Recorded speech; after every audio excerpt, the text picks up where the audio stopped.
One of the things that's been wondered or questioned for a long time is who is going to be cast as the next James Bond, as Daniel Craig finished his tenure as that character not that long ago. Well, the question seems to be answered with actor Aaron Taylor-Johnson being the one who is supposedly going to accept this role anytime in the next week or so. Yeah, naturally this is surprising because there were a lot of rumors that James Bond was going to get race swapped, specifically that the next James Bond would be a black man. If you said that if this were cast in 2020, yes, I do believe they would.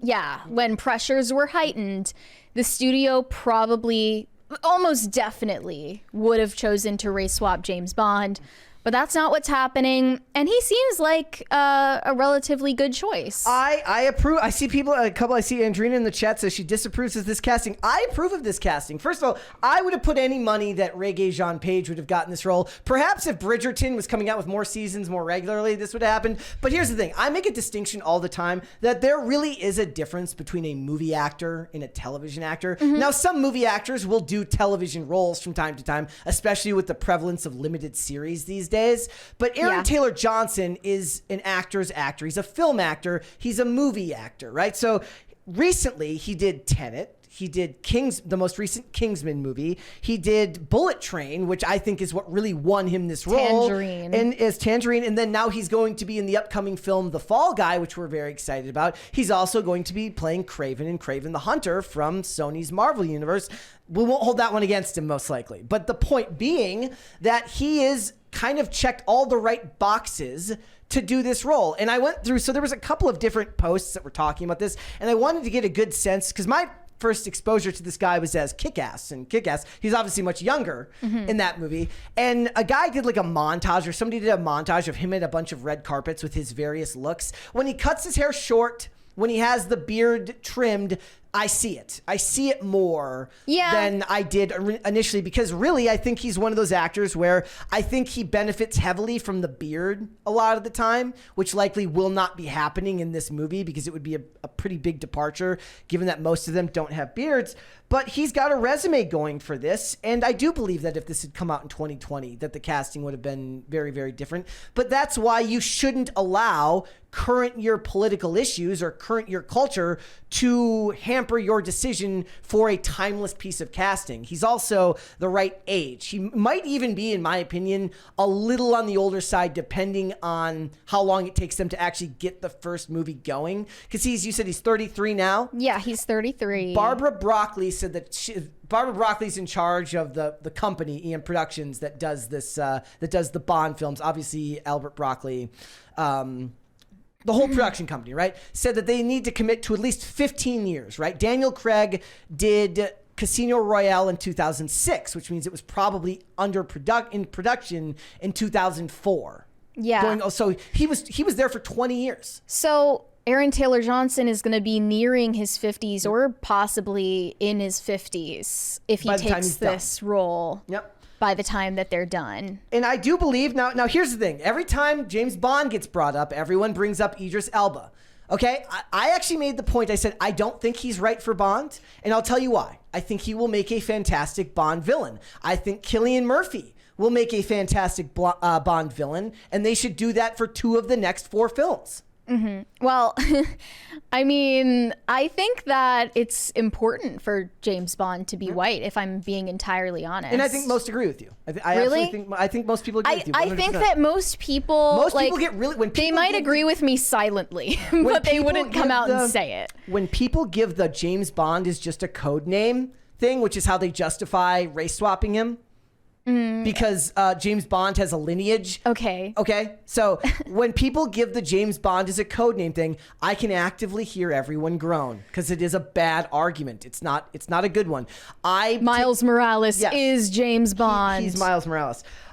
Look, the other question is, what will his wife do? Did you know that so guys who don't know, he's married to a woman named Sam Taylor-Johnson. The biggest mark against this guy's resume is that he hyphenated his name with his wife's name. He said that at the time, changing my last name felt beautiful. Yes. So his wife, by the way, is a director. She met him when she was directing Nowhere Boy, the biopic about John Lennon's childhood. He played John Lennon in that. Yeah. And at the time that they met, it was literally, from their description, a casting couch situation. And he was 18 and she was 42. She is now 57. Yep. So they have about, what, 24 years age difference? Here's a little fun tidbit. Did you know that she directed a short film called James Bond Supports International Women's Day in 2011? What? Yeah, with have you seen it? No, with Daniel Craig and Judi Dench. Is it like a satire piece? No, it's like 11 minutes long. It's like 4 to 11 minutes long. I was just looking at it. This today. sounds like an SNL skit. Yeah, it does, doesn't it? If I had to say who I think should direct this movie, I will say that Sam TaylorJohnson. No. I think you go with what works and you go with Martin Campbell. Martin Campbell directed GoldenEye and he directed Casino Royale, so he actually successfully launched 2 James Bond franchises. He launched both the Pierce Brosnan James Bond and the Daniel Craig James Bond. We'll ignore the fact that he made Memory, the really bad Liam Neeson movie from the other year, and the Green Lantern movie, which we shall not speak about. We'll forget that. But when it comes to James Bond, he seems to know what the hell he's doing. I think all of those are good choices. Now, a lot of people are mad because they thought that Henry Cavill was going to get cast. I don't think that was going to happen. I think he is too old, hulking. Too big. Yeah. Look, they're saying, like, I saw, I think Andrina in the chat mentioned that Daniel Craig was 38 when he got cast. Yes, and by the time it was done, he was playing old James Bond and withered and kind of tired James Bond. And I would like to see them return. Certainly the franchise potential for this, if you look at the work that Aaron Taylor-Johnson has been doing, there is a more comedic tone to his work. There is a comedic tone to Bullet Train. Yeah. There is a comedic undertone to the Kingsman franchise. Kick-Ass certainly has a comedic tone to it. Tenet really doesn't, but he wasn't really the main character in Tenet. But he's built a resume that would work for a little bit lighter-hearted fare. And 20 years ago, I was very happy when they made James Bond a more serious character in Casino Royale, and they did away with the gadgets at first, and they went with the more serious tone, because I felt that when Pierce Brosnan actually got the chance to do a colder, darker Bond, which did come out a little bit in the later ones, like Die Another Day, and The World Is Not Enough, not Die Another, when in The World Is Not Enough, Die Another Day was the opposite of that. When he got a chance to do the darker tones in GoldenEye and The World Is Not Enough, I felt like it really, really worked. So I felt that there was potential there. Now, Hollywood is full of cynicism and darkness. I don't need that now. They need to swing back. Yes, I think agree. that originally it sounds like the tone change in James Bond was a symptom of the larger trends in Hollywood. Exactly. Now it's been way overdone. They need to swing back to something a little bit more lighthearted. Plus, I agree. Henry Cavill, he already did The Man from U.N.C.L.E. and he already did Mission Impossible. He's done the Spy franchise, so he's got the resume for it too. I understand that, but I do believe that they would have preferred a lesser known actor, and Aaron Taylor-Johnson is a good mix of very much a Hollywood movie star, but not on the same level as a Henry Cavill. Like I said, we were talking about a couple weeks ago that he's got a new movie coming out called The Ministry of Ungentlemanly Warfare. And he's kind of the star of that. In Alan Ritchson's in that, and he's going to be a big name in that too, who's building up his pedigree. I would look at Aaron Taylor-Johnson as more on the level of like a little bit above an Alan Ritchson, who's doing more television right now. Yeah. So it's difficult for someone to switch effortlessly between the two or and it cross that barrier. In the chat, I don't know if Unknown is talking about Johnson. He says he's not a draw. The actor doesn't need to be the draw for James Bond. Obviously, the IP of James Bond is the draw for that. Daniel Craig was gaining a reputation for himself, and certainly was a pretty big actor at the time. Right before that, he had done Tomb Raider with Angelina Jolie, where he plays an American and she plays a British person. God knows why they chose to do that. But the point is Daniel Craig's resume was good, but James Bond was the bigger name at the time. So it's not fully confirmed that Aaron Taylor-Johnson is James Bond, by the way, because they offered him the role. He hasn't formally accepted the role until next week. Okay, Mighty Rack says Richard Madden. I didn't want Richard Madden. I didn't. If I had to choose between Richard Madden, I would have rather given it to Sebastian Stan, who's a little bit older, right? I'm just not a fan. Oh, he's saying Henry. He's saying Henry's not. Okay, thank you, Unknown. The poll for the public's #1 choice for James Bond Idris Elba won that poll. Yeah, of course. But I think they're not thinking about the longer term he will be a bigger franchise. actor as They're the thinking franchise about one goes on. movie. They're thinking about just one movie. I don't think they realize. I did think a good idea was like, okay, look, and this is if you must. Like, if you have to do this, if all you can think about is race swapping characters and you love multiverses, I wouldn't have said no to in between the next full term James Bond person, like the next person who's going to carry on the legacy, doing a single film with Idris Elba as James Bond, as if it was like a multiverse character. You don't have to say that. Does everything have to be a multiverse? No, I'm not. What I'm saying is that you can do that movie as a one-off.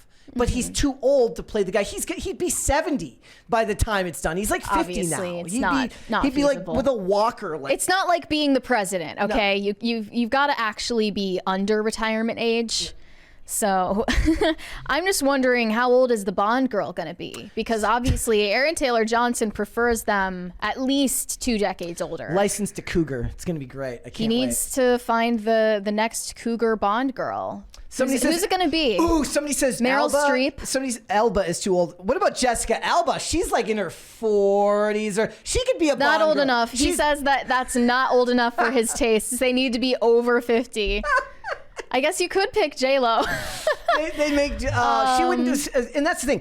If they're gonna do this, and Salma Hayek. If they're gonna, there you go. That would work. If they're gonna commit to a lighter toned Bond movie with a little bit more reverence, then you better go back to the label of actually calling them Bond girls. They better be beautiful. There better not be a bunch of just dour, sad girl It's gonna bosses. be Dakota Johnson. So he says, get Angelina Jolie. She's pretty old now. Yeah, she is. She's Is she over 50? Wow. She's looking good though. Interesting. I didn't realize. I think this is They're gonna get casting Ayo choice. Edebiri. No, please no.